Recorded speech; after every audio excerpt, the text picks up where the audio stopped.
നമസ്കാരം എല്ലാ പ്രേക്ഷകർക്കും ന്യൂസ് ബ്രേക്സിലേക്ക് സ്വാഗതം. ഇന്ന് ജൂൺ 25-ാം തീയതി വ്യാഴാഴ്ച, മിഥുനം 11 നമ്മൾ ആദ്യം ഇന്ന് പോകുന്നത് ലോക ഫുട്ബോൾ വാർത്തകളിലേക്കാണ്.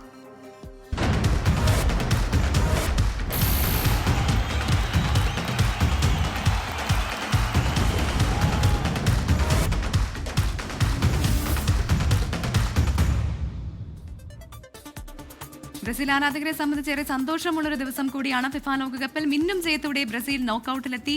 എതിരില്ലാത്ത 3 ഗോളിന് സ്കോട്ട്ലൻഡിനെ തോൽപ്പിച്ച് ഗ്രൂപ്പ് സിയിലെ ചാമ്പ്യന്മാരായി. വിനീഷ്യസ് ജൂനിയർ ഇരട്ട ഗോൾ നേടി. പകരക്കാരനായി സൂപ്പർ താരം നെയ്മർ ജൂനിയർ കളത്തിലെത്തി. 2-നെതിരെ 4 ഗോളുകൾക്ക് ഹെയ്തിയെ തോൽപ്പിച്ച് മൊറോക്കോയും റൗണ്ട് ഓഫ് 32-ലെത്തി. അനിൽ വാസ്തവുണ്ട് ഇപ്പോൾ വേൾഡ് കപ്പ് ഡെസ്കിൽ നിന്ന്. അനിൽ, 2 ടീമുകളും നോക്കൌട്ടിലേക്ക് വിവരങ്ങൾ.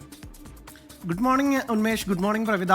ബ്രസീൽ ആരാധകരെ സംബന്ധിച്ചിടത്തോളം വളരെ ആനന്ദകരമായ ഒരു ദിനം, അല്ലെങ്കിൽ അങ്ങനെ ഒരു ദിനത്തിന്റെ തുടക്കമായി മാറിയിരിക്കുകയാണ്. ബ്രസീൽ തകർപ്പൻ ജയത്തോടുകൂടി സ്കോട്ട്ലൻഡിനെ മറികടന്നുകൊണ്ട് റൗണ്ട് ഓഫ് 32-ലേക്ക് മുന്നേറിയിരിക്കുകയാണ്. വിനീഷ്യസ് ജൂനിയറിന്റെ ഇരട്ട ഗോൾ മികവ് അതാണ് ബ്രസീലിന് തകർപ്പൻ ജയം നൽകിയിരുന്നത്. സമീപകാലത്ത് ബ്രസീൽ കളിച്ച ഏറ്റവും മികച്ച മത്സരം എന്ന് വേണമെങ്കിൽ ഈ മത്സരത്തെ നമുക്ക് വിശേഷിപ്പിക്കാം. തുടക്കം മുതൽ ബ്രസീലിന്റെ ആക്രമണം കണ്ടതാണ്. അതിനുശേഷം വിനീഷ്യസ് ജൂനിയർ 7-ാം മിനിറ്റിൽ തന്നെ ടീമിന് ലീഡ് നൽകുന്നു. വീണ്ടും ഒരു ഗോൾ കൂടി വിനീഷ്യസ് നേടുന്നുണ്ടെങ്കിൽ പോലും അത് വാർ പരിശോധനയിൽ അത് ഡിസലോ ചെയ്യുന്നു. അതിനുശേഷം ആദ്യ പകുതി തീരുന്നതിന് മുമ്പ് അതിൻ്റെ ഇഞ്ചുറി ടൈമിൽ ഒരു ഗോൾ കൂടി നേടി വിനീഷ്യസ് അങ്ങനെ ടീമിൻ്റെ ജയം ഏറെക്കുറെ ഉറപ്പിക്കുന്ന തരത്തിൽ 2-0 ലീഡ് നൽകുന്നു. ഒടുവിൽ 60-ാം മിനിറ്റിലാണ് മത്തിയാസ് കൂനിയയുടെ 3-ാം ഗോൾ വരുന്നത്. അതോടുകൂടി ബ്രസീൽ ഗ്രൂപ്പ് സിയിൽ നിന്ന് ചാമ്പ്യന്മാരായി തന്നെ 7 പോയിന്റുമായി അങ്ങനെ മുന്നേറുകയാണ്.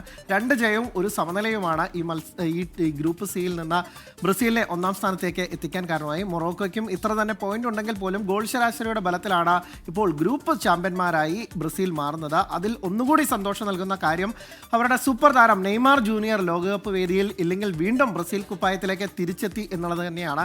ഏതാണ്ട് 2.5 വർഷത്തെ ഇടവേളയ്ക്ക് ശേഷമാണ് നെയ്മർ ജൂനിയർ കളിക്കളത്തിലേക്ക് എത്തുന്നത്. 75-ാം മിനിറ്റിൽ മത്തിയാസ് കൂനിക്ക് പകരക്കാരനായാണ് നെയ്മർ ജൂനിയർ കളത്തിലെത്തുന്നു. അദ്ദേഹം ഒരു ഗോളവസരമൊക്കെ തന്നെ അദ്ദേഹത്തിന് തുറന്നു കിട്ടുന്നുമുണ്ട്. എന്തായാലും ബ്രസീൽ നിരയിലേക്ക് അവരുടെ കളി ഒന്നുകൂടി മെച്ചപ്പെടുന്നു. അതിനപ്പുറം അവരുടെ ഏറ്റവും പ്രധാനപ്പെട്ട താരം ലോകകപ്പ് ടീമിൽ ഇല്ലെങ്കിൽ ബ്രസീൽ കുപ്പായത്തിലേക്ക് വരുന്നത് ആ ടീമിന്, കാർലോ അഞ്ചലോട്ടിയുടെ ടീമിന് വലിയ സന്തോഷം നൽകുന്ന കാര്യമാണ്. ഒപ്പം തന്നെ വിനീഷ്യസ് ജൂനിയർ അദ്ദേഹത്തിൻ്റെ ഉജ്ജ്വല പ്രകടനം തുടരുകയാണ്. ഈ ലോകകപ്പിൽ ഇന്നത്തെ ഇരട്ട ഗോളോടുകൂടി ആകെ ഗോൾ നേട്ടം, ഈ ലോകകപ്പിലെ ഗോൾ നേട്ടം 4 ഉയർത്താനായി. എംബാപ്പയ്ക്കും ഒപ്പം തന്നെ എർലിംഗ് ഹാലൻഡിനൊപ്പം തന്നെ വിടാതെ പിടിക്കുന്നുണ്ട്. പക്ഷേ ലിയോണൽ മെസ്സി തന്നെയാണ് 5 ഗോളുമായി ഇപ്പോഴും മുന്നിൽ നിൽക്കുന്നത്. എന്തായാലും ഈ ലോകകപ്പിലെ സൂപ്പർ താരങ്ങൾ മുന്നിൽ നിന്ന് ഗോൾ വേട്ടയിൽ ഒപ്പം തന്നെ പോരാടുന്നു എന്നുള്ള കാഴ്ച കൂടി നമുക്ക് കാണുന്നുണ്ട്. അതോടൊപ്പം തന്നെ വിനീഷ്യസ് ജൂനിയർ മറ്റൊരു അപൂർവ റെക്കോർഡും കൂടി സ്വന്തമാക്കിയിട്ടുണ്ട്. ആദ്യ 3 മത്സരങ്ങളിലും ഗോൾ ചെയ്യുന്ന 4ാമത്തെ ബ്രസീലിയൻ താരം എന്നുള്ള റെക്കോർഡാണ്. റൊണാൾഡോയും ഒപ്പം തന്നെ റിവോൾഡോയും ഒക്കെ തന്നെ ആ നേട്ടത്തിനൊപ്പമാണ് വിനീഷ്യസ് ജൂനിയർ എത്തുന്നത്. എന്തായാലും നെയ്മർ ജൂനിയർ ഇല്ലാത്തതിൻ്റെ കുറവ് നികത്താൻ വിനീഷ്യസ് ജൂനിയറിലൂടെ സാധിക്കുന്നുണ്ട് ബ്രസീലിന്. പക്ഷേ അത് ഒന്നുകൂടി മികച്ചതാക്കുന്ന തരത്തിലാണ് ഇപ്പോൾ നെയ്മർ ജൂനിയർ കൂടി വരുമ്പോൾ നോക്കൌട്ട് ഘട്ടത്തിൽ ബ്രസീൽ ടീമിനെ സംബന്ധിച്ചിടത്തോളം വലിയ കരുത്താകും. അക്കാര്യത്തിൽ എന്നതിൽ സംശയമില്ല.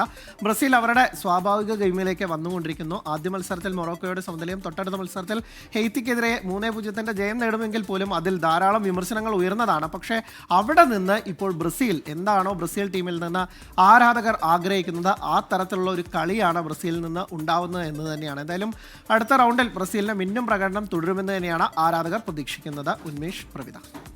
ശരിയതാണ്. ബ്രസീൽ ആരാധകരെ സംബന്ധിച്ചേറെ സന്തോഷമുള്ള ദിവസമാണ്. പ്രത്യേകിച്ച് നെയ്മർ ജൂനിയർ ഒരിടവേളയ്ക്ക് ശേഷം ആ കളിക്കളത്തിലേക്ക് എത്തുകയും ചെയ്തിരുന്നു. ഇപ്പോൾ സ്പോർട്സ് ഡെസ്കിൽ നിന്ന വിവരങ്ങളാണ് അനിൽ വാസ്തീവ് നൽകിയത്.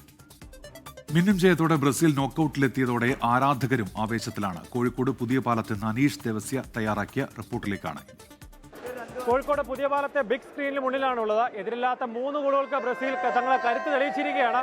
ശരിക്കും മഞ്ഞപ്പട ഒന്ന് ഇവിടെ ആറാടുകയാണ്. നമുക്ക് ആരാധകരോട് ചോദിക്കാം,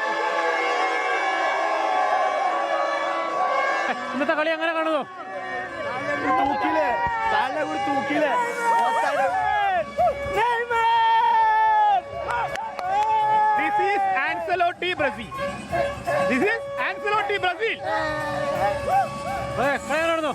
ഒന്നും പറയല്ലോ, സന്തോഷം നമ്മളെ ചെക്കൻ അറിയിക്കാണ്ട് സന്തോഷം, വേറെ ഒന്നുമില്ലേലും കൂടുതൽ.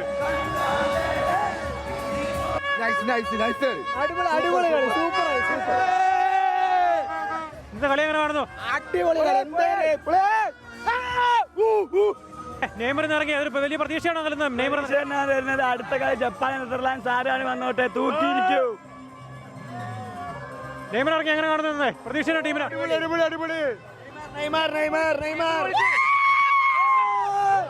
അതെ, എങ്ങനെ കാണുന്നു നെയ്മർ ഇറങ്ങിയത് പ്രതീക്ഷയുടെ ടീമിന്?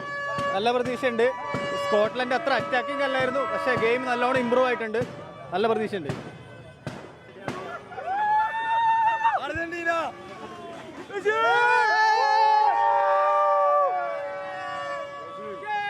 ബ്രസീൽ നെയ്മർ ഇറങ്ങി, അതിൽ കൂടുതൽ വേറെ സന്തോഷം ഒന്നുമില്ല.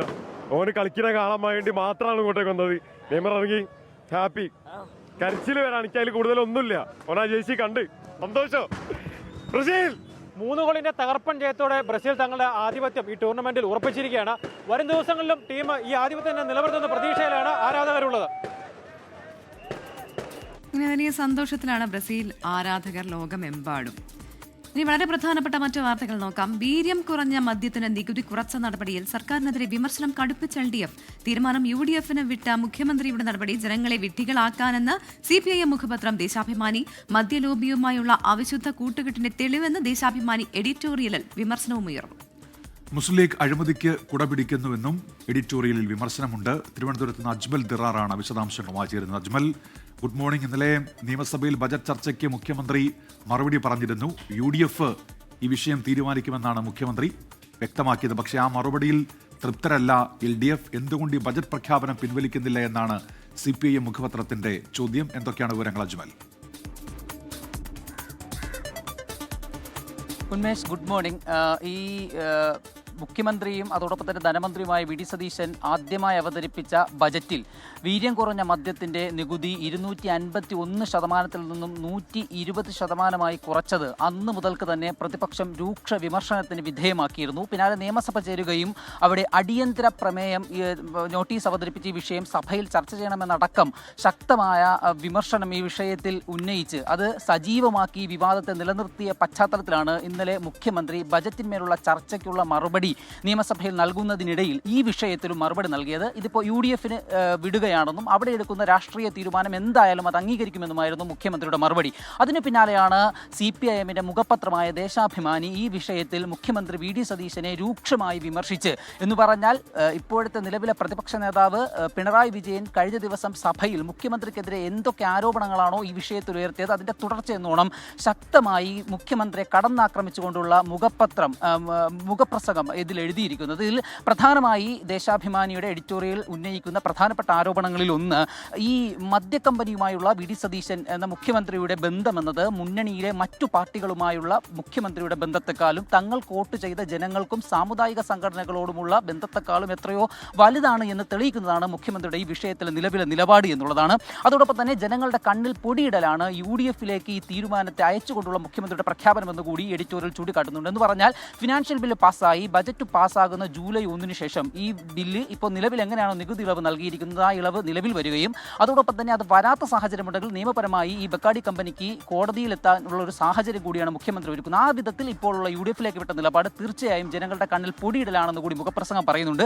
അതിൽ ഏറ്റവും രൂക്ഷമായി പറയുന്ന ഒരു കാര്യം തെരഞ്ഞെടുപ്പ് കാലത്ത് കോൺഗ്രസ് ചെലവാക്കിയ പണത്തിന്റെ അളവ് അത് കർണാടകയിൽ നിന്ന് ഈ മദ്യ കമ്പനി ഒഴുക്കി നൽകിയതാണോ എന്നത് കുറച്ച് ദിവസങ്ങൾക്കകം കൂടി വെളിപ്പെടുമെന്ന് കൂടി പറയുന്നുണ്ട്. അതോടൊപ്പം മറ്റൊരു പ്രധാനപ്പെട്ട കാര്യം അഴിമതി വിമുക്ത ഭരണം വാഗ്ദാനം ചെയ്ത് അധികാരത്തിലെത്തിയ കോൺഗ്രസിനെ സംബന്ധിച്ചിടത്തോളം അവർ ആദ്യം ചെയ്തത് മദ്യലോബിയുമായി കൈകോർക്കുക എന്നൊരു അവിശുദ്ധ കൂട്ടുകെട്ടിലേക്ക് പോവുക എന്നതുമായിരുന്നു. അതൊരു പുരണ്ട അഴിമതിയുടെ തുടക്കമെന്ന രീതിയിലാണ് ഇതിനെ പ്രതിപക്ഷവും അതോടൊപ്പം തന്നെ ദേശാഭിമാനി മുഖപത്രത്തിലും ചൂണ്ടിക്കാട്ടുന്നത്. ഏതായാലും ഇത് ശക്തമായി വാദപ്രതിവാദങ്ങൾ മുന്നോട്ട് പോകുന്നുണ്ട്. അതോടൊപ്പം തന്നെ സംസ്ഥാനത്തെ കുട്ടികളെയും അതോടൊപ്പം തന്നെ സ്ത്രീകളെയും ഒക്കെ മദ്യപാനികളാക്കി മാറ്റാൻ ഉള്ള ഒരു നിലപാടാണ് ഇപ്പോൾ വി ഡി സതീശൻ സർക്കാർ സ്വീകരിച്ചിരിക്കുന്നത്. രൂക്ഷമായ വിമർശനം കൂടി മുഖപത്രത്തിൽ എഴുതിയിട്ടുണ്ട്. ഏതായാലും ഈ വിഷയത്തിൽ ഇപ്പോൾ പ്രതിപക്ഷം കൂടുതൽ വിവാദങ്ങളിലേക്ക് കടക്കുകയും അതോടൊപ്പം തന്നെ കൂടുതൽ പ്രതികരണങ്ങളിലേക്കും കൂടുതൽ പ്രതിഷേധങ്ങളിലേക്കും കടക്കുന്ന സാഹചര്യത്തിൽ UDF-ന്റെ നിലപാടും ഇതിൽ ഇപ്പോൾ പ്രധാനമായി മാറും. ഉന്മേഷ്, ശരി. അജ്മൽ ദിറാറാണ് തിരുവനന്തപുരത്ത് നിന്ന് വിശദാംശങ്ങൾ നൽകിയത്. PM ശ്രീയിൽ സർക്കാർ പ്രതിപക്ഷ പോര് തുടരുകയാണ്. പദ്ധതി നടപ്പാക്കാൻ അനുവദിക്കില്ല എന്ന ഉറച്ച നിലപാടിലാണ് ഇടതുപക്ഷം. എന്നാൽ സംസ്ഥാനത്തിന് ദോഷം ചെയ്യാതെ പദ്ധതി നടപ്പിലാക്കണമെന്ന നിലപാടിലാണ് മുഖ്യമന്ത്രിയും വിദ്യാഭ്യാസ വകുപ്പും. തുടർ തീരുമാനങ്ങൾ എടുക്കുന്നതിനായി രൂപീകരിച്ച മന്ത്രിസഭാ ഉപസമിതിയുടെ യോഗം ഇന്നലെ ചേർന്നിരുന്നു. ഉപസമിതിയുടെ റിപ്പോർട്ട് കൂടി കണക്കിലെടുത്തായിരിക്കും സർക്കാർ അന്തിമ തീരുമാനം എടുക്കുക. 1 മാസത്തിനകം റിപ്പോർട്ട് നൽകും. സ്കൂളുകളുടെ തിരഞ്ഞെടുപ്പ്, സിലബസ് തയ്യാറാക്കൽ എന്നിവയൊന്നും ഉൾപ്പെടാതെ PMC നടപ്പാക്കാൻ കഴിയുമോ എന്നതും പഠനവിധേയമാണ്.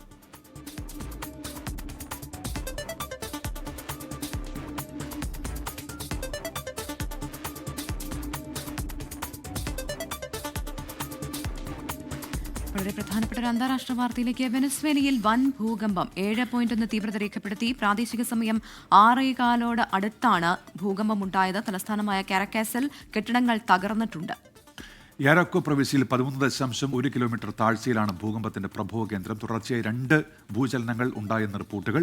പ്യൂട്ടോറിക്കോയ്ക്കും വിർജിൻ ദ്വീപുകൾക്കും സുനാമി ഭീഷണിയുണ്ട്. ജപ്പാനിലും ഭൂകമ്പമുണ്ടായി. 6.9 തീവ്രത. സുനാമി മുന്നറിയിപ്പില്ല.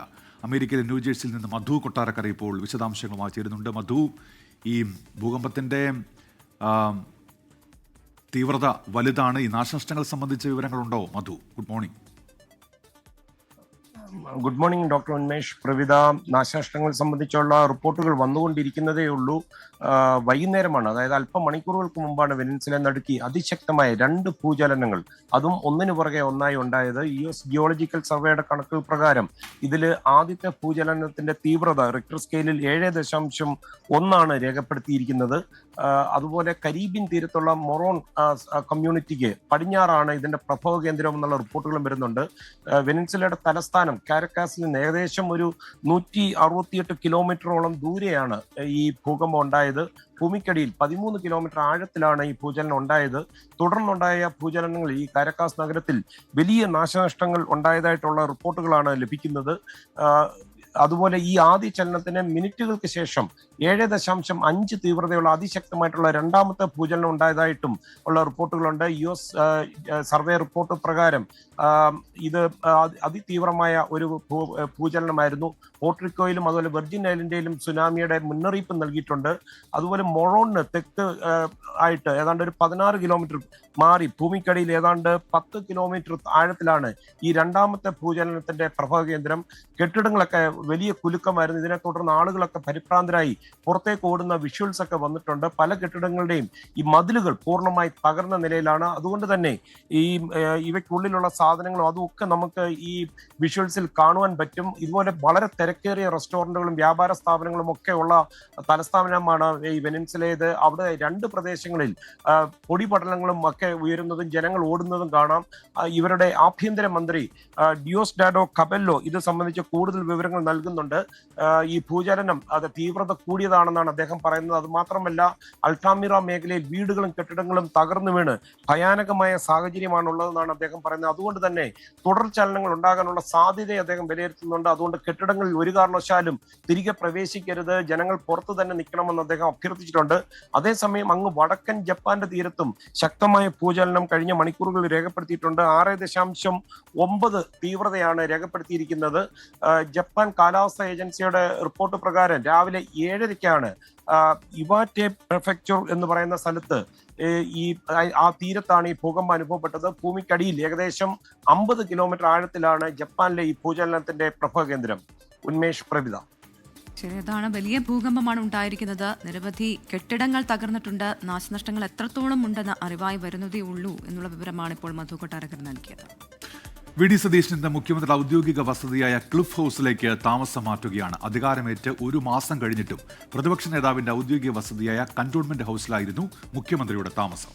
VD സതീശൻ താമസം ഒഴിയുന്നതോടെ പ്രതിപക്ഷ നേതാവ് പിണറായി വിജയൻ കന്റോൺമെന്റ് ഹൗസിലേക്ക് എത്തും. അജ്മൽ ദിറാർ ക്ലിഫ് ഹൗസ് പരിസരത്ത് നിന്ന് വിവരങ്ങളുമായി ചേരുകയാണ്. Ajmal, good morning again. VD Satheesan cantonment ഹൗസിൽ നിന്ന് മാറുന്നില്ല എന്നുള്ളത് വിമർശനങ്ങൾക്ക് വഴിവെച്ചിരുന്നു. ഇപ്പോൾ എന്തായാലും അറ്റകുറ്റപ്പണികൾക്ക് ശേഷം അദ്ദേഹം മുഖ്യമന്ത്രിയുടെ വസതിയായ ക്ലിഫ് ഹൗസിലേക്ക് മാറുകയാണ്. ഈ പാലുകാച്ച് ഉൾപ്പെടെയുള്ള ചടങ്ങൊക്കെ ഉണ്ടോ? ഇങ്ങനെയാണ് വിവരങ്ങൾ.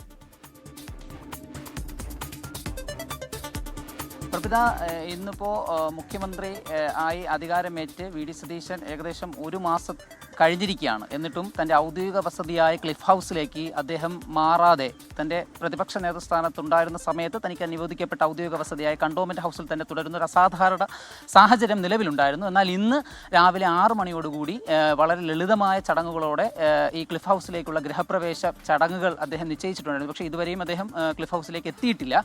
പക്ഷേ നേരത്തെ ഇദ്ദേഹം ക്ലിഫ് ഹൗസിലേക്ക് മാറാതിരുന്നതിൻ്റെ കാരണമായി പറഞ്ഞത് പൊതുമരാമത്ത് വകുപ്പിന് കീഴിലുള്ള ക്ലിഫ് ഹൗസിൽ നിരവധി അറ്റകുറ്റപ്പണികൾ ബാക്കിയുണ്ടായിരുന്നു. ഉണ്ടായിരുന്നു. അതിൻ്റെ ചോർച്ച, അതോടൊപ്പം തന്നെ പെയിൻറ്റിംഗ് അടക്കം നിരവധി അറ്റകുറ്റപ്പണികൾ ബാക്കി ഉണ്ടായിരുന്നതിനാലാണ് മാറാതെ കണ്ടോൺമെൻറ് ഹൗസിൽ തന്നെ തുടർന്നാൽ ദ്രുതഗതിയിൽ കഴിഞ്ഞ ദിവസങ്ങൾ അറ്റകുറ്റപ്പണികൾ പൂർത്തിയാവുകയും ഇനി ചെറിയ ചില പണികൾ മാത്രമുള്ള സാഹചര്യത്തിൽ മാറുന്നതിന് വേറെ തടസ്സങ്ങളൊന്നുമില്ല എന്ന് കണ്ടെത്തുന്നതോടെയാണ് അദ്ദേഹം ഇന്ന് ക്ലിഫ് ഹൗസിലേക്ക് മാറുന്നത്. ഈ സാഹചര്യത്തിൽ ഇപ്പോൾ നേരത്തെ പ്രഭുത സൂചിപ്പിച്ചതുപോലെ പ്രതിപക്ഷ നേതാവ് പിണറായി വിജയനും കണ്ടോൺമെൻറ് ഹൗസിലേക്ക് മാറാനാകും. നേരത്തെ തന്നെ കണ്ടോൺമെൻറ് ഹൗസിലേക്ക് മാറാൻ കഴിയാതെ അദ്ദേഹം ബേക്കറി ജംഗ്ഷനിലെ തന്റെ വാടക വീട്ടിൽ തുടരുന്നതിന്റെ പ്രതിപക്ഷ നേതാവെന്നുള്ള ഔദ്യോഗിക കൃത്യനിർവഹണത്തിലെ ചില പ്രവർത്തനങ്ങളെയൊക്കെ തടസ്സപ്പെടുത്തുന്നു എന്നുള്ള തരത്തിലുള്ള തർക്ക വിതർക്കങ്ങളൊക്കെ നിലനിന്നിരുന്നു. ആ തർക്കങ്ങൾക്ക് കൂടിയാണ് ഇന്ന് ക്ലിഫ് ഹൗസിലേക്ക് മുഖ്യമന്ത്രി വി ഡി സതീശൻ മാറുന്നതോടെ അറുതിയാകുന്നത്. പ്രഭിത. ശരി, അജ്മൽ ദിറാറാണ് വിവരങ്ങൾ നൽകിയത്. സംസ്ഥാനത്ത് പകർച്ചവ്യാധി വ്യാപനം തുടരുകയാണ്. ഒരാൾക്ക് കൂടി ഷിഗല്ല സ്ഥിരീകരിച്ചു. കോഴിക്കോട് മെഡിക്കൽ കോളേജ് ആശുപത്രിയിൽ ചികിത്സയിൽ കഴിയുന്ന നിപ്പ രോഗബാധിതന്റെ നില അതീവ ഗുരുതരമായി തുടരുന്നു. അനീഷ് ദേവസ്യാണ് കോഴിക്കോട് നിന്ന് വിവരങ്ങളുമായി ചേരുന്നത്. Aneesh, good morning. അനീഷ്, സംസ്ഥാനത്ത് പകർച്ചവ്യാധി വ്യാപനം വലിയൊരു ഭീഷണിയായി തുടരുകയാണ്. ഷിഗല്ല ഒരാൾക്ക് കൂടി സ്ഥിരീകരിക്കുന്ന സാഹചര്യത്തിൽ ഇപ്പോൾ എത്ര പേർക്ക് ഷിഗല്ല സ്ഥിരീകരിച്ചിട്ടുണ്ട്? എങ്ങനെയാണ് നിലവിലെ അവസ്ഥ?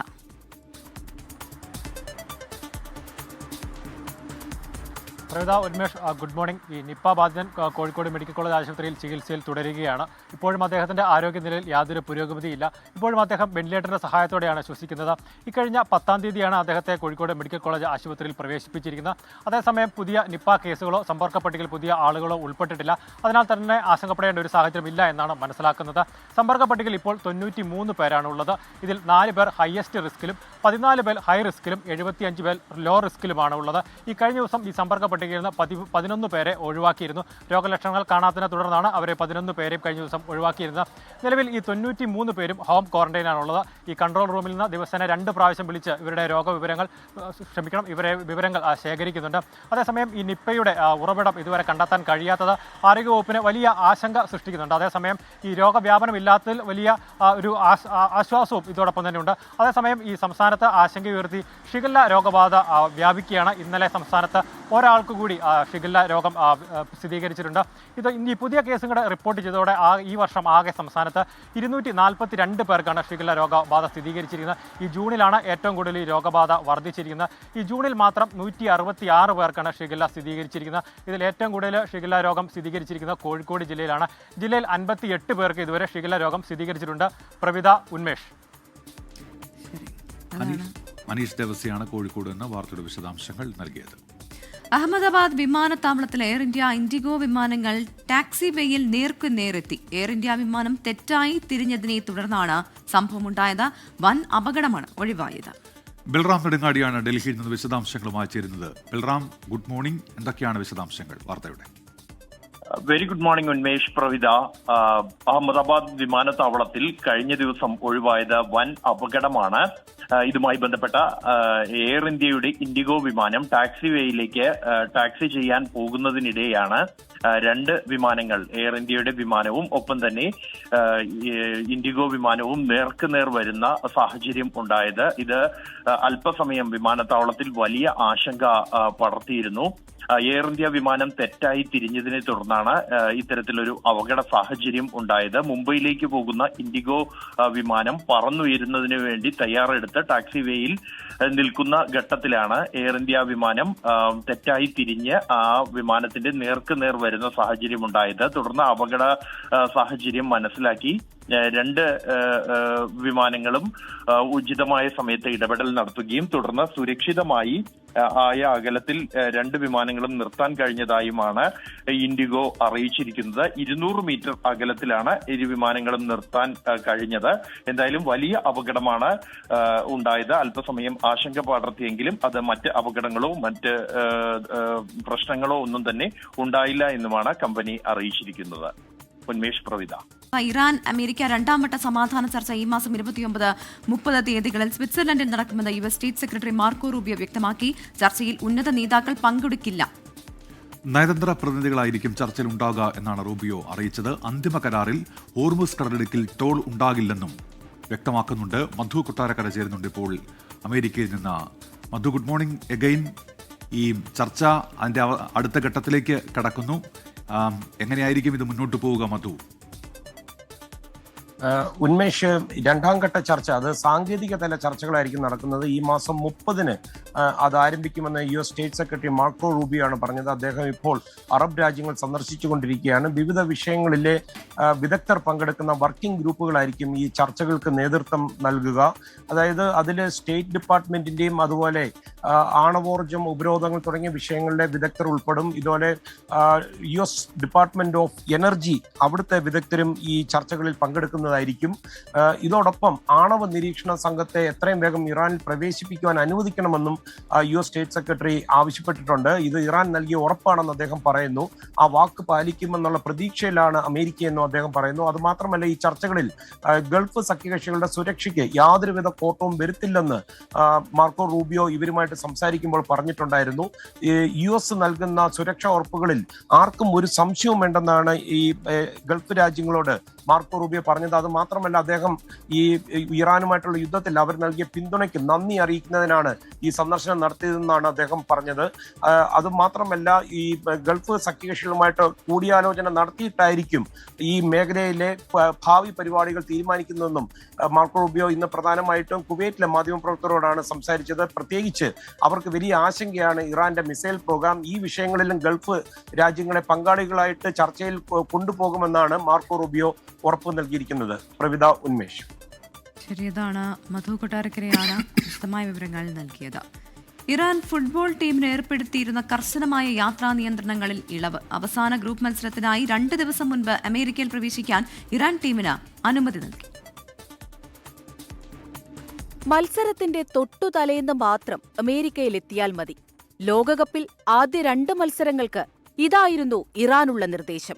വെടിനിർത്തലിന് ഇരു രാജ്യങ്ങളും കരാർ ഒപ്പിട്ടിട്ടും ആ സമാധാനം കളിക്കളത്തിലെത്തിയില്ല. മെക്സിക്കോയിലാണ് ഇറാൻ ടീമിന്റെ താമസം.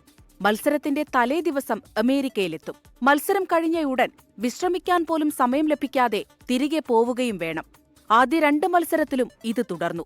ദീർഘദൂര യാത്രയും വിശ്രമമില്ലായ്മയും ടീമിനെ പ്രതികൂലമായി ബാധിക്കുന്നുണ്ടെന്ന് ചൂണ്ടിക്കാട്ടി ഇറാൻ കോച്ച് അമീർ ഗാലനോയി ഉൾപ്പെടെയുള്ളവർ രംഗത്തെത്തിയിരുന്നു. ഇതിന് പിന്നാലെയാണ് അവസാന ഗ്രൂപ്പ് മത്സരത്തിന് ഇറാന് ഇളവ് അനുവദിച്ചത്. മത്സരത്തിന് 2 ദിവസം മുൻപ് ടീമിന് അമേരിക്കയിൽ പ്രവേശിക്കാം. US ഡിപ്പാർട്ട്മെന്റ് ഓഫ് ഹോംലാൻഡ് സെക്യൂരിറ്റിയാണ് ഇക്കാര്യം ഔദ്യോഗികമായി അറിയിച്ചത്. ജൂൺ 27-ന് സിയാറ്റിലിൽ ഈജിപ്തിനെതിരെയാണ് ഇറാന്റെ അവസാന ഗ്രൂപ്പ് മത്സരം. ജയിച്ചാൽ നോക്കൌട്ട് ഉറപ്പിക്കാം. അതേസമയം മത്സരശേഷം ടീം ഉടൻ തന്നെ മടങ്ങണമെന്ന സുരക്ഷാ നിബന്ധനയിൽ മാറ്റമില്ല. World cup desk 24. കനത്ത മഴയെ തുടർന്ന് വടക്കിഴക്കൻ സംസ്ഥാനങ്ങളിൽ അതീവ ജാഗ്രത. അരുണാചൽ പ്രദേശിൽ കഴിഞ്ഞ ദിവസം ഉണ്ടായ മിന്നൽ പ്രളയത്തിൽ ഒരാൾ മരിക്കുകയും 4 പേരെ കാണാതാവുകയും ചെയ്തിരുന്നു. അസമിലെ 7 ജില്ലകളിലായി ഏകദേശം 14,000 പേരെ പ്രളയം ബാധിച്ചു. കനത്ത നാശനഷ്ടമാണ് ഇരു സംസ്ഥാനങ്ങളിലും മഴയെ തുടർന്നുണ്ടായത്. റോഡുകളും പാലങ്ങളും തകർന്നതോടെ പല ഗ്രാമങ്ങളും ഒറ്റപ്പെട്ട നിലയിലാണ്. വരും ദിവസങ്ങളിലും മഴ ശക്തമായി തുടരുമെന്നാണ് മുന്നറിയിപ്പ്. പ്രളയ സാധ്യതാ പ്രദേശങ്ങളിൽ താമസിക്കുന്നവർ സുരക്ഷിത ഇടങ്ങളിലേക്ക് മാറാൻ അധികൃതർ നിർദ്ദേശം നൽകിയിട്ടുണ്ട്.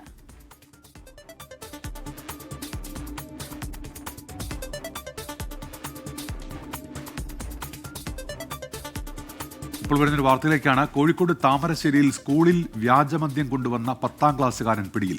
സ്കൂളിലെ ബാഗ് പരിശോധനയിൽ വാട്ടർ ബോട്ടിലിൽ നിന്നാണ് ചാരായം കണ്ടെത്തിയത്. അനീഷ് ദേവസ്യ കോഴിക്കോട് നിന്ന് ചേരുന്നു. അനീഷ്, ഗുരുതരമായ സംഭവമാണ്. എന്താണ് നടന്നതെന്നാണ് പറയുന്നത്? പ്രവിത, കോഴിക്കോട് താമരശ്ശേരിയിലാണ് ഈ സംഭവം. ഈ മലയോരത്തെ സ്കൂളുകളിൽ ഈ വിദ്യാർത്ഥികൾ മദ്യം ഉപയോഗിക്കുന്നുണ്ടെന്നൊരു വിവരം അധ്യാപകർക്ക് ലഭിച്ചിരുന്നു. അതിനെ തുടർന്ന് ഇന്നലെ അധ്യാപകർ ഈ സ്കൂളിൽ ആ വിദ്യാർത്ഥികളുടെ ബാഗ് പരിശോധിച്ചിരുന്നു. ഈ ബാഗ് പരിശോധനയിലാണ് ഒരു കുട്ടിയുടെ ബാഗിൻ്റെ ഉള്ളിൽ നിന്നും ഈ വാട്ടർ ബോട്ടിൽ നിന്ന് വാറ്റുചാരായം കണ്ടെത്തിയിരിക്കുന്നത്. തുടർന്ന് ഈ കുട്ടിയെ ചോദ്യം ചെയ്തപ്പോൾ ഇത് സഹപാഠിയാണ് എത്തിച്ചു നൽകിയെന്ന് മൊഴി നൽകി.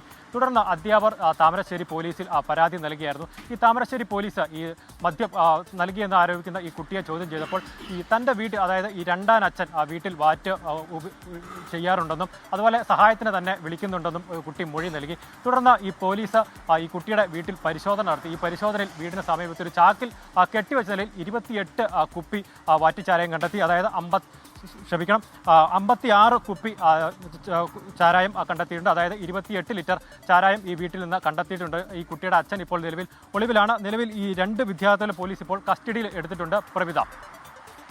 ശരി, അനീഷ് ദേവസ്യാണ് കോഴിക്കോട് നിന്ന് വിവരങ്ങൾ നൽകിയത്. ചരിത്രപ്രസിദ്ധമായ മമ്പുറം ആണ്ട് നേർച്ചയ്ക്ക് ഭക്തിനിർഭരമായ സമാപനം. നേർച്ചയുടെ അവസാന ദിവസമായ ഇന്നലെ 1,00,000-ലധികം പേർക്കാണ് അന്നദാനം നടത്തിയത്. പാണക്കാട് സാദിഖ് അലി ശിഹാബ് തങ്ങൾ ഉദ്ഘാടനം നിർവഹിച്ചു.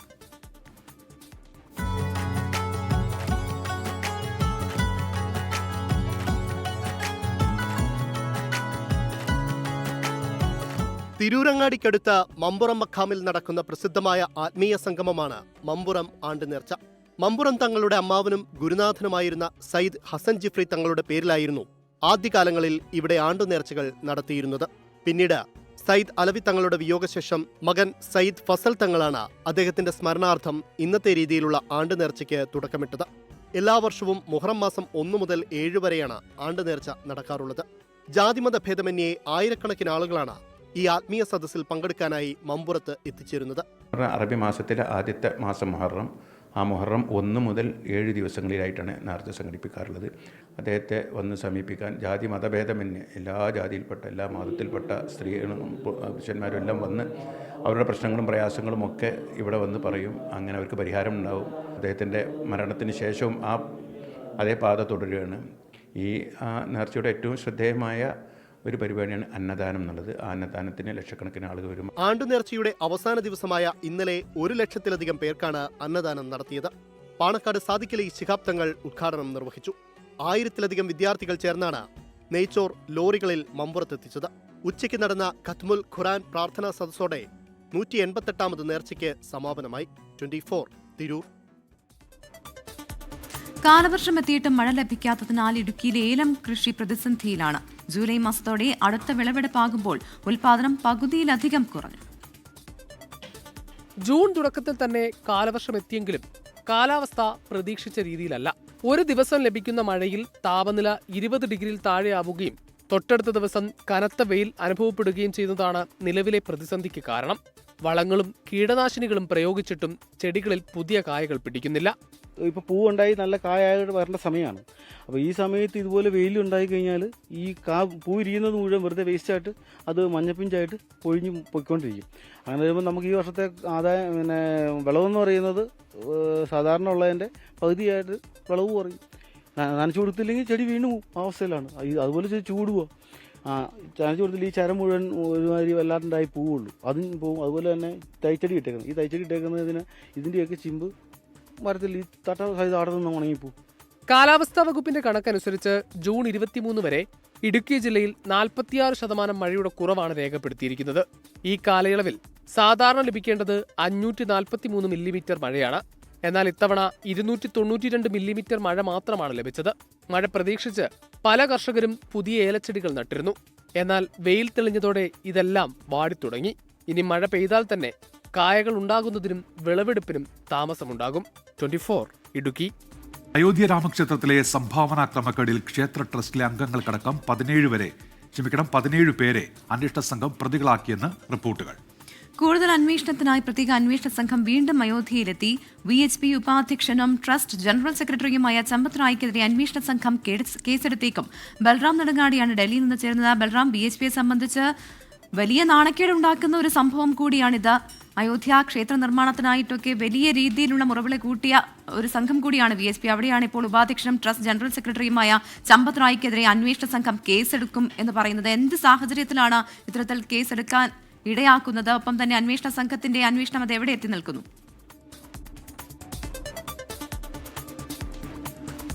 ഉന്മേഷ്, പ്രവിത, ഈ അയോധ്യ രാമക്ഷേത്രത്തിലെ സംഭാവന ക്രമക്കേടുമായി ബന്ധപ്പെട്ട ആരോപണങ്ങൾ VHPയെ വലിയ തോതിൽ തന്നെ പ്രതിരോധത്തിലാക്കിയിട്ടുണ്ട്. അത് കൂടുതൽ കുരുക്കിലേക്ക് അന്വേഷണം മുന്നോട്ട് പോകുമ്പോൾ നീങ്ങുന്നു എന്നുള്ളതാണ് വ്യക്തമാകുന്നത്. ഈ അന്വേഷണ സംഘം തുടർ അന്വേഷണത്തിനായി വീണ്ടും അയോധ്യയിലേക്ക് എത്തിയിരിക്കുകയാണ്. ഒപ്പം തന്നെ ട്രസ്റ്റിലെ അംഗങ്ങളടക്കം 17 പേർക്കെതിരെ ഈ പ്രത്യേക അന്വേഷണ സംഘം കേസെടുത്തതായാണ് പുറത്തുവരുന്ന വിവരം. ഇതിൽ പ്രത്യേകിച്ചും VHPയെ സംബന്ധിച്ചിടത്തോളം കൂടുതൽ പ്രതിരോധത്തിലാകുന്നത് VHPയുടെ ദേശീയ ഉപാധ്യക്ഷനും ഈ ട്രസ്റ്റിന്റെ ജനറൽ സെക്രട്ടറിയുമായ ചമ്പത് റായ്ക്കെതിരെയും കേസെടുത്തേക്കും എന്നുള്ള വിവരമാണ് പുറത്തുവരുന്നത്. ഇതിന് പ്രധാന കാരണമായി ചൂണ്ടിക്കാണിച്ചിരിക്കുന്നത് ചമ്പത് റായിയുടെ വിശ്വസ്തൻ കൂടിയായ രാംശങ്കർ യാദവിന്റെ കൈവശത്തു നിന്നും സംഭാവനയായി ലഭിച്ച ഈ സാമഗ്രികൾ സൂക്ഷിച്ചിരുന്ന പെട്ടികളുടെ താക്കോലുകൾ ലഭിച്ചു എന്നുള്ളതാണ്. പ്രത്യേക അന്വേഷണ സംഘം ഇത് ചോദ്യം ചെയ്യലിൽ ഇയാളിൽ നിന്നും കണ്ടെത്തിയിരിക്കുന്നു. അതുകൊണ്ട് തന്നെ ചമ്പത് റോയുടെ അറിവോ സമ്മതമോ ഇല്ലാതെ ഇയാളുടെ കൈവശം ഇത്തരത്തിൽ ഈ സംഭാവന സാമഗ്രികൾ സൂക്ഷിക്കുന്ന പെട്ടികളുടെ താക്കോലുകൾ എങ്ങനെ വന്നു എന്നുള്ളത് തന്നെയാണ് ചമ്പത് റായി അടക്കം പ്രതിരോധത്തിലാക്കുന്നത്. ഇക്കാര്യത്തിൽ വിശദമായ ഒരു വിശദീകരണം നൽകേണ്ട സാഹചര്യമുണ്ട്. ഒപ്പം തന്നെ ഈ രാമക്ഷേത്രത്തിനായി 3500 കോടി രൂപ പണമായി മാത്രം ലഭിച്ചിരുന്നുവെന്നും ഇതുകൂടാതെ സ്വർണം, വെള്ളി കട്ടികൾ, വിലപിടിപ്പുള്ള മറ്റ് ലോഹങ്ങൾ, മറ്റ് വിലപിടിപ്പുള്ള സാമഗ്രികൾ ഉൾപ്പെടെയുള്ളവ സംഭാവനയായി ലഭിച്ചിരുന്നുവെങ്കിൽ പോലും ഇതിൻ്റെ ഒന്നും തന്നെ കൃത്യമായ കണക്കുകൾ സൂക്ഷിച്ചിരുന്നില്ല എന്നാണ് അന്വേഷണ സംഘം കണ്ടെത്തിയിരിക്കുന്നത്. നേരത്തെ 5 വർഷം മുമ്പ് ഒരു ഓഡിറ്റ് സ്ഥാപനം ഇത് സംബന്ധിച്ചുള്ള ഒരു ശുപാർശ ഈ ട്രസ്റ്റിന് നൽകിയിരുന്നു. വിലപിടിപ്പുള്ള ലോഹങ്ങളും മറ്റും സംഭാവനയായി സ്വീകരിക്കുമ്പോൾ അതിൻ്റെ കണക്കുകൾ കൃത്യമായി സൂക്ഷിക്കേണ്ടതുണ്ട് എന്നും ഇതോടൊപ്പം തന്നെ ആയിരക്കണക്കിന് ജീവനക്കാർ ഈ ട്രസ്റ്റിൽ ഉണ്ട് എങ്കിൽ പോലും ഈ കണക്കുകൾ സൂക്ഷിക്കാൻ യോഗ്യതയുള്ള ജീവനക്കാർ ഇല്ല എന്നും അതിന് ആവശ്യമായ പ്രൊഫഷണലായ ജീവനക്കാരെ ഉൾപ്പെടുത്തേണ്ടതുണ്ട് എന്നതടക്കമുള്ള ശുപാർശകൾ ഉണ്ടായിരുന്നെങ്കിലും അത്തരത്തിൽ ഈ കണക്കുകൾ കൈകാര്യം ചെയ്തിരുന്നില്ല എന്ന് തന്നെയാണ് SIT അന്വേഷണത്തിലും ഇതുവരെ നടത്തിയ അന്വേഷണത്തിലും കണ്ടെത്തിയിരിക്കുന്നത്. പ്രവിത, ഉന്മേഷ്. ശരി, ബൽറാം നെടുങ്ങാടിയാണ് ഡൽഹിയിൽ നിന്ന് വിശദാംശങ്ങൾ നൽകിയത്. ജയിലിൽ കഴിയുന്ന കൗൺസിലർ R. സുഗതന്റെ കാപ്പ ശിക്ഷ ലഘൂകരിക്കാനുള്ള നടപടി ആലോചിച്ച് തിരുവനന്തപുരം കോർപ്പറേഷനിലെ BJP ഭരണസമിതി കാപ്പ ഉപദേശക സമിതിയെ സമീപിക്കാനാണ് തീരുമാനം. അയോഗ്യനാകാതിരിക്കാൻ സുഗതൻ സത്യപ്രതിജ്ഞ ചെയ്യേണ്ട ആവശ്യകത കാപ്പ ഉപദേശക സമിതിയെ അറിയിക്കും. അലക്സ് റാം മുഹമ്മദാണ് ഇപ്പോൾ തിരുവനന്തപുരത്ത് നിന്ന് വിവരങ്ങളുമായി ചേരുന്നത്. Alex, good morning. അത് അത്ര എളുപ്പമുള്ള കാര്യമാണോ അലക്സ്? ഉന്മേഷ്, അത്ര എളുപ്പമല്ല എന്നുള്ളതാണ് പ്രധാനപ്പെട്ട കാര്യം. നമുക്കറിയാം, കഴിഞ്ഞ ദിവസമാണ് ഈ ദേവീ ദേവന്മാരുടെ പേരിലും ബലിദാനികളുടെ ഒക്കെ പേരിൽ സത്യപ്രതിജ്ഞ ചെയ്ത 20ഓളം കൗൺസിലർമാരുടെ സത്യപ്രതിജ്ഞ അസാധുവായിക്കൊണ്ട് ഹൈക്കോടതി ഉത്തരവിട്ടത്. ഭരണസമിതിയിൽ അല്ലെങ്കിൽ ഭരണത്തിൽ പ്രതിസന്ധി വളർത്ത BJP വളരെ പെട്ടെന്ന് തന്നെ തിടുക്കപ്പെട്ട് 20ൽ 19 പേരുടെയും സത്യപ്രതിജ്ഞ ഇന്നലെ നടത്തുന്നതും കണ്ടു. ഇനി സത്യപ്രതിജ്ഞ നടക്കാനുള്ളത് വാഴൂട്ടുകോണം കൗൺസിലർ R. സുഗതന്റേതാണ്. R. സുഗതൻ നിലവിൽ കാപ്പ കേസിൽപ്പെട്ട് വിയ്യൂർ സെൻട്രൽ ജയിലിലാണ്. ഈ 2023 തന്നെ, അതായത് തെരഞ്ഞെടുപ്പ് നടക്കുന്നതിന് മുമ്പ് തന്നെ സുഗതനെതിരെ കാപ്പ കേസ് നിലവിലുണ്ട്. അതിനുശേഷം മെയ്യിൽ വീണ്ടും കാപ്പ കളക്ടർ ഇഷ്യൂ ചെയ്തു. 12ഓളം കേസുകൾ, വധശ്രമം അടക്കം 12ഓളം ക്രിമിനൽ കേസുകളിൽ പ്രതിയാണ് സുഗതൻ. അങ്ങനെ ഇരിക്കെയാണ് നിലവിൽ ഈ ഭരണ പ്രതിസന്ധിയുടെ പശ്ചാത്തലത്തിൽ ഈ കാപ്പ ലഘൂകരിക്കുന്നതിനുള്ള നടപടി ആലോചിക്കുന്നത് ഭരണസമിതി. പ്രത്യേകിച്ച് ഈ കാപ്പ ഉപദേശക സമിതിയെ സമീപിക്കാനാണ് BJP ഭരിക്കുന്ന തിരുവനന്തപുരം കോർപ്പറേഷൻ തീരുമാനിച്ചിരിക്കുന്നത്. R. സുഗതൻ കാപ്പ നിയമം ചുമത്തപ്പെടേണ്ട ഓഫൻസുകൾ ചെയ്തിട്ടില്ല എന്നാണ് ഭരണസമിതിയുടെ വിലയിരുത്തൽ. അത്തരം കാര്യമായ കുറ്റകൃത്യങ്ങൾ ചെയ്തിട്ടില്ല എന്ന് അവർ വിലയിരുത്തുന്നുണ്ട്. അയോഗ്യനാക്കാതിരിക്കാൻ, അതായത് കൗൺസിലർ സ്ഥാനത്ത് നിന്ന് അയോഗ്യനാകാതിരിക്കാൻ സുഗതന് സത്യപ്രതിജ്ഞ ചെയ്യേണ്ട ആവശ്യകതയും ഭരണസമിതി കാപ്പ ഉപദേശക സമിതിയെ അറിയിക്കും. അലക്സ്, ശബ്ദത്തിൽ ചെറിയൊരു വ്യക്തതക്കുറവ് ഇപ്പോൾ വന്നിട്ടുണ്ട്, അതുകൊണ്ടാണ് ഇടപെടുന്നത്. ഏതായാലും അത്തരത്തിലൊരു നീക്കത്തിലേക്ക് BJP ഭരണസമിതി കടക്കുന്നുവെന്നാണ് അലക്സ് റാം മുഹമ്മദ് റിപ്പോർട്ട് ചെയ്യുന്നത് തിരുവനന്തപുരത്ത്. CMRL എക്സാലോജിക് മാസപ്പടി കേസിൽ നിർണായക നീക്കങ്ങൾക്ക് എൻഫോഴ്സ്മെന്റ് ഡയറക്ടറേറ്റ്. SFIO കുറ്റപത്രം വിശദമായി പഠിച്ച് നിർണായക വിവരങ്ങൾ കണ്ടെത്താനാണ് EDയുടെ ശ്രമം. കേസുമായി ബന്ധപ്പെട്ട് ചോദ്യം ചെയ്യേണ്ടവരെ സംബന്ധിച്ചുള്ള നിർണായക വിവരങ്ങൾ ഈ രേഖകളിൽ നിന്ന് ലഭിക്കുമെന്നാണ് അന്വേഷണ സംഘത്തിന്റെ വിലയിരുത്തൽ. ലാൽകൃഷ്ണ കൊച്ചിയിൽ നിന്ന് വിശദാംശങ്ങളുമായി ചേരുന്നുണ്ട്. Lalkrishna, good morning. എന്താണ് അടുത്ത നീക്കം EDയുടെ?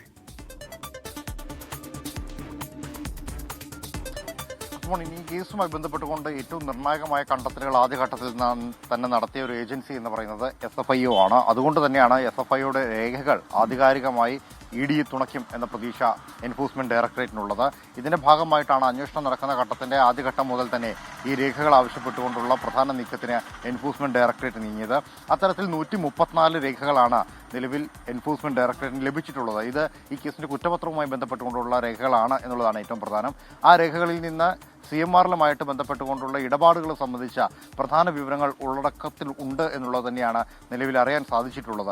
ആ ഒരു അനുമാനത്തിന് പുറത്താണ് ആ രേഖ കൃത്യമായി പഠിച്ചുകൊണ്ട് തുടർന്നുള്ള ചോദ്യം ചെയ്യലുകൾക്ക് അതിനെ ആശ്രയിക്കാം എന്ന നിലപാടിലേക്ക് എത്തിയത്. കഴിഞ്ഞ ദിവസങ്ങളിൽ നടത്തിയ പരിശോധനകളിൽ നിന്നും മൊഴികളിൽ നിന്നും വ്യത്യസ്തമായി ആ കണ്ടെത്തലുകളിൽ ഉണ്ട് എങ്കിൽ അത് എൻഫോഴ്സ്മെന്റ് ഡയറക്ടറേറ്റിനെ പൂർണ്ണമായും തുണയ്ക്കുന്നതാകും എന്നുള്ളത് കൂടി അന്വേഷണ ഏജൻസി കണക്കുകൂട്ടുന്നുണ്ട്. വരുന്ന തിങ്കളാഴ്ചയാണ് മുൻ മുഖ്യമന്ത്രി കൂടിയായിട്ടുള്ള പിണറായി വിജയന്റെ മകൾ ടി വീണയെ ചോദ്യം ചെയ്യുന്നതിന് വേണ്ടിയിട്ട് രണ്ടാം ഘട്ടത്തിൽ കൂടി വിളിച്ചു വരുത്തുന്നത്. ഈ മൊഴിയെടുക്കൽ വളരെ നിർണായകമായിരിക്കണം എന്നുള്ള നിർബന്ധം എൻഫോഴ്സ്മെന്റ് ഡയറക്ടറേറ്റിനുണ്ട്. കാരണം ഏത് സേവനത്തിന് എന്ത് സേവനം നൽകിയതിന് പുറത്ത് എത്ര രൂപ പ്രതിഫലം എന്നീ കാര്യങ്ങളെല്ലാം നിർണായക വിവരങ്ങൾ തന്നെയാണ്. ആ വിവരങ്ങൾ ലഭിക്കുന്നതിന് സഹായിക്കുന്ന അല്ലെങ്കിൽ അതിന് ഉതകുന്ന രേഖകളായിരിക്കും SFIയുടെ കണ്ടെത്തലുകളിലുള്ളത് എന്നുള്ള ഒരു നിഗമനം അവർക്കുണ്ട്. അത് പഠിച്ച ശേഷം, വിശദമായി പഠിച്ച ശേഷം കൂടുതൽ മൊഴിയെടുപ്പിലേക്ക് കടക്കാനാണ് നിലവിലെ തീരുമാനം. ഇതോടൊപ്പം തന്നെ CMRLന്റെയും CMRLന്റെ സഹോദര സ്ഥാപനമായ നിപുണയുമായി ബന്ധപ്പെട്ടുകൊണ്ടുള്ള ഉദ്യോഗസ്ഥരുടെയും മൊഴിയെടുക്കലും ചോദ്യം ചെയ്യലും ഇപ്പോഴും എൻഫോഴ്സ്മെന്റ് ഡയറക്ടറേറ്റ് തുടരുകയാണ്. ശരി, ലാൽ കൃഷ്ണനാണ് വിവരങ്ങൾ നൽകിയത്. ഫിഫ ലോകകപ്പിൽ സമ്പൂർണ്ണ ജയം ലക്ഷ്യമിട്ട് മുൻ ചാമ്പ്യന്മാരായ ജർമ്മനി നാളെ പുലർച്ചെ 1:30 നടക്കുന്ന മത്സരത്തിൽ ഇക്വഡോറാണ് എതിരാളികൾ. നോക്കൌട്ട് ഉറപ്പിക്കാൻ ഏഷ്യൻ വമ്പനരായ ജപ്പാനും കളത്തിലിറങ്ങും.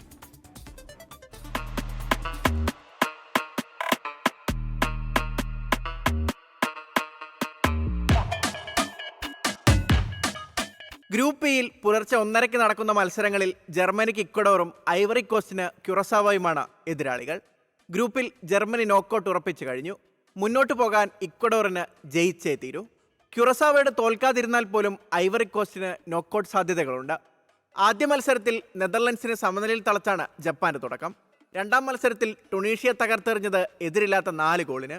നോക്കൌട്ട് ഉറപ്പിക്കാൻ സമുറായികൾക്ക് വേണ്ടത് ഒരൊറ്റ പോയിന്റ്. അതായത് അവസാന മത്സരത്തിൽ സ്വീഡനോട് തോൽക്കാതിരുന്നാൽ മാത്രം മതി. മറുവശത്ത് നോക്കൌട്ട് ഉറപ്പിക്കാൻ സ്വീഡന് വിജയിച്ചേ തീരൂ. തോൽവിയോ സമനിലയോ പുറത്തേക്കുള്ള വഴി തുറക്കും. ഗ്രൂപ്പിലെ മറ്റൊരു മത്സരത്തിൽ നെതർലാൻഡ്സ് ടുണീഷ്യയെ നേരിടും. ടുണീഷ്യയെ തോൽപ്പിച്ചാൽ റൊണാൾഡ് കുമാനും സംഘത്തിനും ഗ്രൂപ്പ് ചാമ്പ്യന്മാരായി നോക്കൌട്ട് കളിക്കാം. പുലർച്ചെ 4:30 ഗ്രൂപ്പ് എഫിലെ ഈ 2 മത്സരങ്ങളും. ഗ്രൂപ്പ് ഡിയിൽ നോക്കൌട്ട് ഉറപ്പിച്ച ആതിഥേയരായ അമേരിക്കയ്ക്ക് തുർക്കിയാണ് എതിരാളികൾ. ഗ്രൂപ്പിലെ മറ്റൊരു മത്സരത്തിൽ പരാഗ്വെ ഓസ്ട്രേലിയയെ നേരിടും. ജയിക്കുന്ന ടീമിന് നോക്കൌട്ട് ഉറപ്പായതിനാൽ മത്സരം തീപാറും.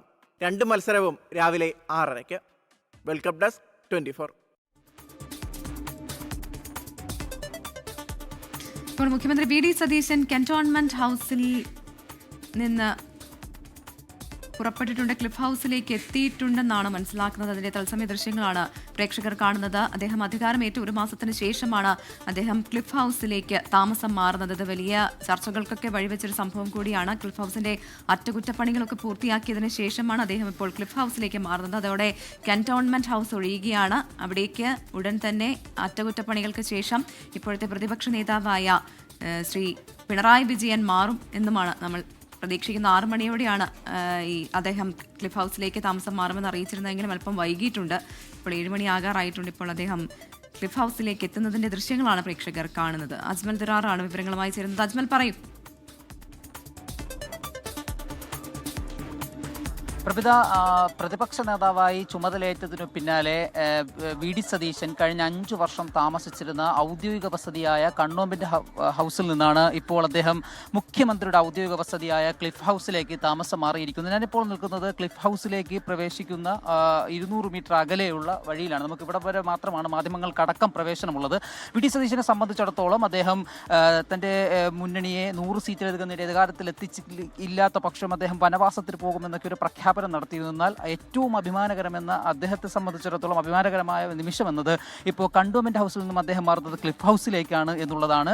ഇത് ഇപ്പോൾ അധികാരമേറ്റ് 1 മാസം പിന്നിടുമ്പോഴും അദ്ദേഹത്തിന് ക്ലിഫ് ഹൗസിലേക്ക് മാറാൻ തക്കത്തരത്തിലുള്ള സാഹചര്യം ഇവിടെ ഇല്ലായിരുന്നു. ക്ലിഫ് ഹൗസിൽ നിരവധി അറ്റകുറ്റപ്പണികൾ ഉണ്ടായിരുന്നു. അതുകൊണ്ട് തന്നെ പിണറായി വിജയൻ മുൻ മുഖ്യമന്ത്രി ഇവിടെ നിന്ന് മാറിയ ശേഷവും പൊതുമരാമത്ത് വകുപ്പിന് കീഴിലുള്ള ഈ കെട്ടിടത്തിൽ അതിന്റെ ഓടുപാകലും അതോടൊപ്പം തന്നെ ചോർച്ച പരിഹരിക്കലും പെയിന്റ് അടിക്കലും ഒക്കെയുള്ള പണികൾ ഇപ്പോൾ നടന്നുകൊണ്ടിരിക്കുകയായിരുന്നു. എന്നാൽ ഇപ്പോൾ ദിവസങ്ങൾക്ക് മുമ്പ് പല ഘട്ടങ്ങളിലും ഇപ്പോഴത്തെ നിലവിലെ പ്രതിപക്ഷ നേതാവായ പിണറായി വിജയൻ ഈ ക്ലിഫ് ഹൗസ് മുഖ്യമന്ത്രി വി ഡി സതീശൻ ഒഴിഞ്ഞുകൊടുക്കാത്തതിനെതിരെ ചില വിവാദങ്ങളൊക്കെ ഉന്നയിച്ചിട്ടുണ്ട്, ചില അതൃപ്തികളൊക്കെ അറിയിച്ചിട്ടുണ്ടായിരുന്നു. തന്റെ ഔദ്യോഗിക പ്രവർത്തനങ്ങൾ കണ്ടോൺമെന്റ് ഹൗസ് കേന്ദ്രീകരിച്ച് നടത്തേണ്ടിയിരുന്നു, എന്നാൽ അത് നടക്കുന്നില്ല, അതിന് ചില തടസ്സങ്ങൾ കണ്ടോൺമെന്റ് ഹൗസിലേക്ക് മാറാൻ കഴിയാത്തതുണ്ട് എന്ന് അദ്ദേഹം അതൃപ്തി പ്രകടിപ്പിച്ചിരുന്നു. അതിന് പിന്നാലെയാണ് ദ്രുതഗതിയിൽ ഈ ക്ലിഫ് ഹൗസിലുള്ള പണികൾ പൂർത്തിയാക്കുകയും വി ഡി സതീശൻ ഇങ്ങോട്ടേക്ക് മാറുകയും ചെയ്തത്. 6 മണിയോടെ ഇവിടെ എത്തുകയും ലളിതമായ ചടങ്ങുകളോടെ ഗൃഹപ്രവേശനം നടത്തുകയും ചെയ്യുമെന്നാണ് നേരത്തെ ഈ മുഖ്യമന്ത്രിയുമായി ബന്ധപ്പെട്ട വൃത്തങ്ങൾ അറിയിച്ചിരുന്നത്. എന്നാൽ 6 മണി കഴിഞ്ഞു. ഏകദേശം 6:45ഓടെയാണ് മുഖ്യമന്ത്രി ഇപ്പോൾ ഇവിടേക്ക് എത്തിയത്. അദ്ദേഹവും അദ്ദേഹത്തിൻ്റെ കുടുംബാംഗങ്ങളും മാത്രമാണ് അദ്ദേഹത്തോടൊപ്പം സഞ്ചരിച്ച് വാഹനത്തിലുണ്ടായിരുന്നതെന്ന് നമുക്ക് മനസ്സിലാക്കാൻ സാധിച്ചത്. ഏതായാലും കണ്ടോൺമെന്റ് ഹൗസിൽ നിന്നിറങ്ങിയ മുഖ്യമന്ത്രി ഇപ്പോൾ അദ്ദേഹത്തിൻ്റെ ഔദ്യോഗിക വസതിയായ ക്ലിഫ് ഹൗസിലേക്ക് പ്രവേശിച്ചിട്ടുണ്ട്. ഇനി പ്രതിപക്ഷ നേതാവായ പിണറായി വിജയൻ തൻ്റെ ബേക്കറി ജംഗ്ഷനിലെ വാടക വീട്ടിൽ നിന്നും ഉടൻ തന്നെ കണ്ടോൺമെന്റ് ഹൗസിലേക്ക് മാറാനുള്ള സാഹചര്യം കൂടി നിലവിൽ തുറന്നു വന്നിരിക്കുകയാണ്. പ്രഭുത. ശരി, അജ്മൽ ദിറാറാണ് വിവരങ്ങൾ നൽകിയത്.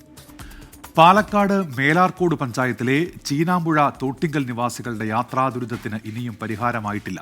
5 കുടുംബങ്ങളാണ് ഇവിടെ ദുരിതത്തിൽ കഴിയുന്നത്. വഴിയുടെ ഒരു ഭാഗം ചീനാമ്പുഴത്തോടും മറുഭാഗം നെൽപ്പാടവുമാണ്. പ്രദേശത്തേക്കുള്ള 300 മീറ്ററോളം ദൂരമുള്ള വഴിയിൽ 15 വർഷങ്ങൾക്ക് മുൻപാണ് 100 മീറ്ററോളം കരിങ്കൽ കെട്ടി റോഡിനായി സ്ഥലം ഏറ്റെടുത്തത്. എന്നാൽ പിന്നീട് യാതൊരുവിധ നടപടികളും ഉണ്ടായില്ലെന്ന് പ്രദേശവാസി പറഞ്ഞു. മെയിനായിട്ട് നടന്നൊരു വഴിയാണത്. ഇന്ന് നടക്കാൻ പോലും വഴിയില്ലാതെയായിരിക്കുക.